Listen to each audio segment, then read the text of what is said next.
Ladies, gentlemen, welcome back. Corey from S&A Automotive with another edition of something. Today we got 2003 Chevy Avalanche 1500 and the ABS light is on. Go figure, GM with an ABS problem.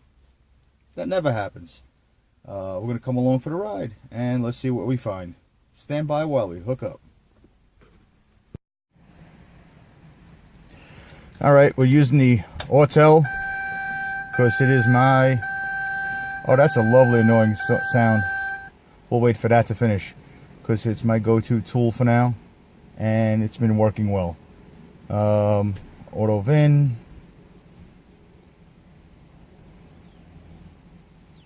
Customer complaint is when the light comes on, when the light is out, he gets an erratic ABS operation. I think he said left front. It seems to be coming from the left front. It pulsates when he hits a bump. And for those that don't know, GM is notorious not only for hub problems and sensor problems, but harness problems even more so. They use their ABS harness is like bell wire, and it doesn't handle the I guess the flexing of the lower control arms, the weather, the age very well, and they tend to come apart. Yes. We got the cool reflection of the camera right in the screen. Look, hi.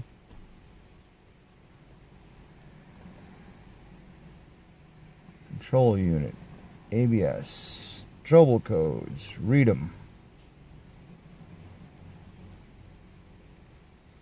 Ah, say it ain't so. We have, let's see if I can zoom in. Left front wheel speed sensor missing. Left front wheel speed signal erratic. Left front wheel speed sensor circuit open. Well, a bad sensor can do all three of those, but I'm gonna put my money on it. It says the harness is bad. But let's get it up in the air at least a little bit and start checking some signals and see where we end up. But man, my money's on that harness. Stand by. Alright, before we pull it in, we're just going to take it around the block. We'll pull up some simple, I really only need three PIDs on here. I need the two front wheel speed sensors. In the rear, they're only using the one. That covers both rear wheels. We'll just verify real quick that it is the left front wheel speed sensor that is either has an erratic signal or dropping out. Interestingly enough, it's already showing 3 miles an hour. I'm not quite sure why. I may have to look into that. All three sensors are showing it. But let's see what happens when we start rolling. See if we can't duplicate this problem.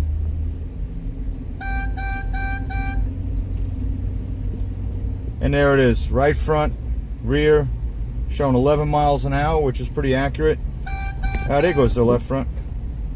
And the left front drops out to 3 again.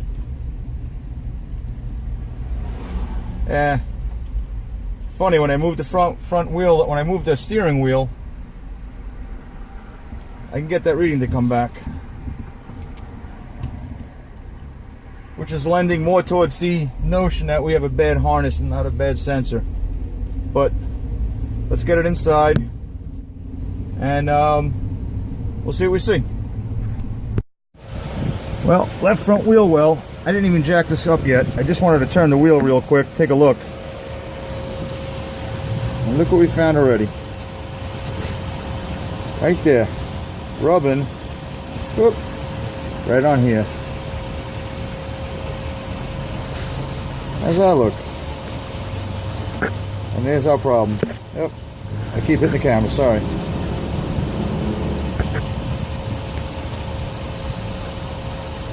Well, maybe we can fix that. Yep. Love them harnesses. Let's see how we make out. Well, it's actually day 2 of our Avalanche ABS repair. I got the wheel off, truck's jacked up. I got it a little delayed yesterday. After I saw the harness break and Had some other stuff going on, and the gentleman that owns the truck is actually a personal friend of mine. He was like, I don't need the truck, so if you want to hang on to it, you're more than welcome to do it tomorrow. So I had some time to think about it, and it was funny. I was thinking how ironic it was. I said it's probably a harness issue, only because GM's notorious for them, and it is a harness issue, and I found it in about 3 minutes. I said, wow, that looks pretty staged, but it's not, I swear. I really did look in and just happened to see it. I was really hoping it actually becomes something more. Maybe we can pull out some equipment, run through some testing procedures, but it is what it is. We still get to cover the repair, maybe some little method, a little different options. Obviously, the better approach to this would be to replace the entire harness and the sensor. They're not terribly expensive, but I said, you know what? Like I said, it's a friend of mine. If I can save him a few bucks and do a harness repair, let's give it a shot. I know what a lot of you guys are going to say. Well, you know, you're not supposed to repair them. It's going to interfere. You may get some RF interference because it does run on AC voltage. You may compromise the accuracy of the signal. You know, maybe that's true. I've done it before. I've made harnesses. I've repaired harnesses. As long as it's done right, I think it's not an issue. So let's get out a couple of different connectors and see what I come up with. Probably the best way to do it would be to strip it, solder it, heat shrink it. I don't know how far back I want to cut this harness. Obviously, the more I cut it back, the more I compromise the integrity of the harness. I may want to use like a heat shrink connector. Let's strip it down, see what it looks like, see if we can get some good look at these wires, and see what our options are, and see what we come up with. If you guys haven't had a chance to catch it, Mike over at Wells Vehicle Electronics did a really nice, I believe it was a 2-part series on making proper wire connections. He took all kinds of solder, heat shrink, crimp type connectors. He put them in a machine that they have that I guess replicates some aging. It's like a saltwater tank, and that one broke. Fear not. And you know, he did all kinds of resistance checks on them afterwards, before and after. Really nice. If you guys get a chance to check it out. But I think even he was surprised at some of the results. He thought certain connections wouldn't work as well as they did. Obviously, you know, even his machine can't duplicate real world aging, mold growth, and stuff like that, corrosion. So, but I guess my point is, soldering and heat shrinking is nice, but it's not always necessary. There are other options. I actually have, here's what I'm thinking I'm going to use. I'm probably going to use these heat shrink connectors and then wrap the whole harness with some heat shrink, stop any water from getting in. I don't have the right size of these. These are really nice. It's a heat shrink connector, but it actually has some solder. Refocus there. So some solder on the right built in, so as you heat it, the solder will melt. So you essentially get a soldered, crimped heat shrink connection all in one shot. These are kind of nice. I don't have the right size of them though, so I think what we're going to go for is just a regular crimp connector with a heat shrink, and then we'll wrap the whole harness with just another piece of heat shrink, and it's secured a little better. And then we'll test it. We'll see what comes up. If I'm wrong, I'm wrong, but I don't think so. I've done these before, and I've had pretty good luck with them. So let me get these stripped down, and we'll see what we get. So anyway, I think we'll just do a simple strip. Look at the shrimp. That's where my mind's at. Food. A strip and heat shrink butt connect. You know, sometimes, what's the expression? Keep it simple, stupid. Don't over-engineer it. Don't overthink it. I think a simple connector would be nice to solder it and heat shrink it, but again, I don't think it would be necessary.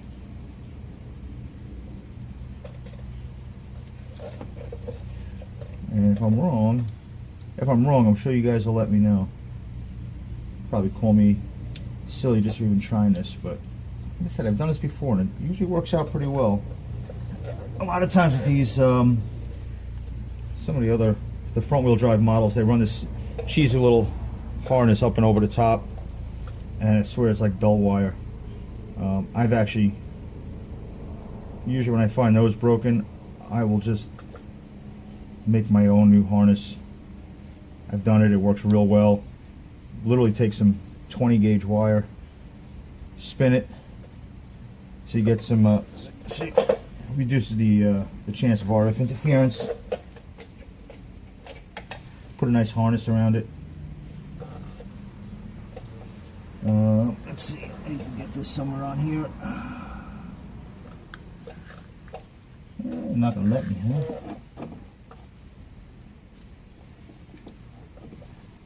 This thing's not gonna let me slide. So let's this baby out. Come on. Come on. Lazy me should go get a screwdriver.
Yeah, I know what a lot of you guys are saying. I should be using a heat gun, not an open flame.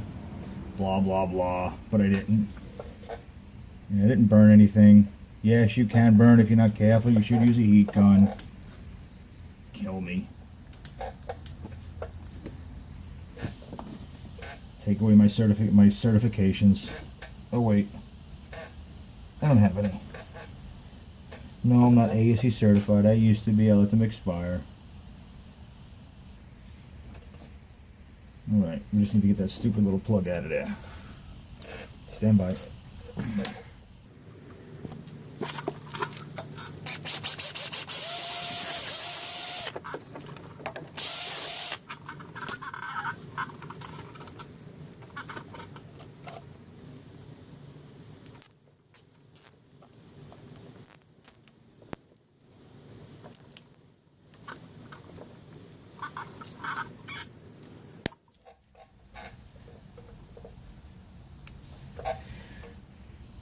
And there we go. Let's reset it and go for a road test.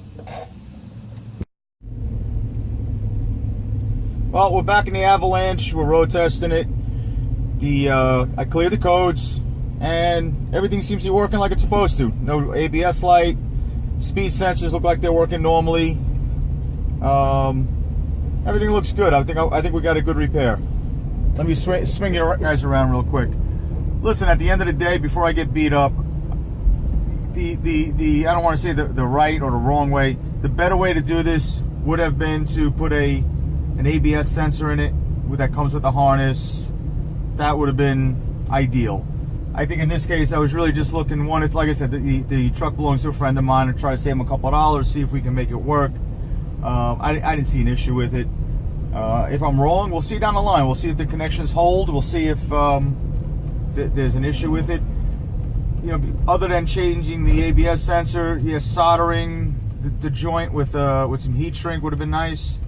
You know, again, listen, if you get a chance, go check out Mike over at Wells Vehicle Electronics. He does a really nice video series on making a right connection. He tries to test them out, see what works, see what fails. You know, I don't want it to look like a half-ass repair, which is not what it was. I really just wanted to show you that there are options. If it'll work and it's safe, then do it. It's nothing wrong with it. I think we made a good repair. I'll follow up if anything doesn't work out. I'll be sure to follow it up, and we'll address it as needed. All right. Thanks for following along, everybody. I hope you enjoyed the video. I really wish there was a little more intricate, a little more technical, but I'm being honest. I looked in the wheel well. I saw the broken wire. Sometimes you get lucky. It's a GM. They're known for their bad harnesses. Things to look out for. Guys, I hope you enjoyed the video. Give me a thumbs up, subscribe, let me know what you think. Hit the subscribe. Check out my other videos, and keep it real. Have a great day.